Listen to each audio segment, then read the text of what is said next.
চৌপরে রাতি আরে সারাদিন ভর তোরে নামের মালা গালাতে। আজ কোচবিহার রয়্যাল সিটি হোটেলে অনুষ্ঠিত হলো রাজবংশী সমাজের প্রথম ভাদুরী খানের অনুষ্ঠান, যা আয়োজিত হয় কোচবিহার মাসান পূজা কমিটির ব্যবস্থাপনায়। এই ঐতিহাসিক অনুষ্ঠানে উপস্থিত ছিলেন ভাওয়াইয়া শিল্পী পদমশ্রী গীতা বর্মন, আসামের গায়ক প্রবীর সরকার, শিল্পী নজরুল ইসলাম, শাহনাজ প্রামাণিক এবং সন্দীপ রায়।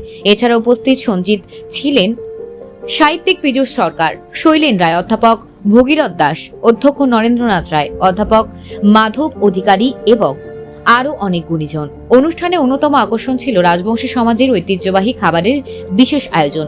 অতিথিরা উপভোগ করলেন ঠাকুরের ডাল, ছ্যাঁকা, প্যালকা, শীতলের আউটা, শুটকি মাছের চাটনি, দেশি আলু ভাজা, কাতলা মাছের ঝোল, মাংস ইত্যাদি বিভিন্ন প্রকারের মুখরোচক পদ। মারিয়া জগদীশ দাস জানান, রাজবংশী সমাজের ভাদুরী খাওয়া সাধারণ মামার বাড়ি খাওয়ানো হয়, কিন্তু আমরা আমাদের এই কৃষ্টি প্রায় ভুলতে বসেছি। তাই আমরা এই অনুষ্ঠানের মাধ্যমে আগামী প্রজন্মের সামনে আমাদের রাজবংশী সমাজের খাওয়া দাওয়ার রীতিগুলো তুলে ধরেছি।